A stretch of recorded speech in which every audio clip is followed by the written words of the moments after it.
Hello అందరికీ ఎలా ఉన్నారు? చూసారు కదా, సుత్తి మెత్తని చపాతీలు ఇలా 3 వేళ్లతో తుంచుకుని అలా తింటి నోట్లో వేసుకుంటేనే అలా కరిగిపోతాయి అన్నమాట. అంత రుచిగా ఉంటాయి, అంత సాఫ్ట్గా ఉంటాయి. అసలు చపాతీలు అంటేనే సాఫ్ట్నెస్కి పేరు కదా. సో ఇలాంటి చపాతీలని ప్రిపేర్ చేసుకోవడం చాలా చాలా ఈజీ. గోధుమ పిండి, అది కూడా మంచి గోధుమ పిండి కనుక మీరు తీసుకోగలిగితే అది ఇంట్లో అయినా ఆడించుకోండి, లేదంటే మంచిది స్టోర్స్లో అయినా తీసుకోండి. చాలా చాలా బాగుంటుంది. నేనైతే 2 కప్స్ గోధుమ పిండి తీసుకున్నాను. దాంట్లో సాల్ట్ యాడ్ చేసుకొని మరీ జారుగా కాకుండా మరీ గట్టిగా కాకుండా చక్కగా సాఫ్ట్గా ఉండాలన్నమాట. మీరు కలిపితేనే తెలిసిపోతుంది, మెత్తగా అయిపోతుంది పిండి. అలా కలిపేసుకొని పైన ఒక్కసారి నూనె వేసుకొని ఇంకొకసారి కలిపి పక్కన పెట్టేయండి. ఈ నూనె వేయటం వల్ల ఏంటంటే సాఫ్ట్నెస్ ఉంటుంది, ఎంతసేపు అయినా గట్టి పడవు. కొన్నిసార్లు చేస్తే అప్పడాల్లాగా అయిపోతాయి కదా, అలా కూడా అవ్వవన్నమాట. సో ఒక 20 మినిట్స్ అన్న పక్కన పెట్టేసుకొని తర్వాత చపాతీ చేసుకుంటే చాలా బాగుంటుంది. సో ఈ చపాతీ చేసేటప్పుడు కూడా నేను చూసారు కదా, ట్రయాంగిల్ చపాతీ చేశాను.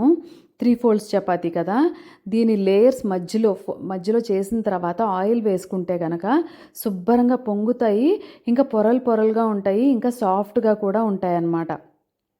ఒకటే పొరతో వేసుకున్నా కూడా అంతే బాగుంటాయి.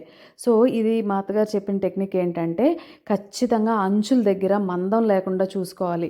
మధ్యలో పల్చగా అయిపోయి అంచుల దగ్గర మందంగా ఉండకూడదు. కాబట్టి ఈవెన్గా మనం పీట మీద చేసుకోవాలన్నమాట.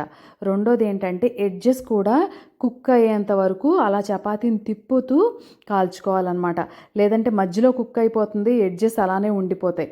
సో కొంచెం చపాతీని అటు ఇటు మూవ్ చేసుకుంటూ కుక్ చేసుకోండి. అంచులు కుక్ అయ్యేంత వరకు కుక్ చేసుకోవచ్చు. మీడియం నుంచి హై ఫ్లేమ్లో కుక్ చేసుకోండి. హాట్ ప్యాక్లో పెట్టకపోయినా చాలా చాలా సాఫ్ట్గా టేస్టీగా ఉంటాయి, నాది గ్యారంటీ. తప్పకుండా మనం మిగతా వీడియోస్ కూడా చూడండి, మీకు ఖచ్చితంగా నచ్చుతాయి.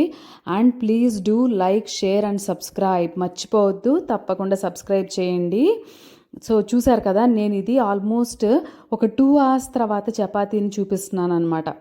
ఎంత సాఫ్ట్గా ఉంది చూడండి, నోట్లో వేసుకున్న అంతే టేస్టీగా ఉంది. నచ్చింది కదా? Stay tune for more videos.